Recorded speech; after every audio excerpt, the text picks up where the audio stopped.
So I have here my JBL XTREME 2 and I want to show you how to check the firmware version on this thing. And you can do the same thing on the JBL XTREME, so the first version also, by the way. So how do we do this? So we start out, of course, by turning on the speaker. And now, since there's no display here where we could see or read the firmware version, it's going to speak it out for us. So what you do is you press the volume down, so the minus, and at the same time you also press the connect plus button here. So that's here the one right next to the power button.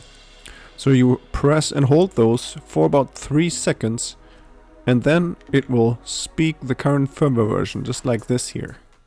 1, 2, 0. Okay, so the version is 120, and now you know how it's done, alright? Okay, so I hope this video was helpful, and check out my other JBL XTREME2 videos.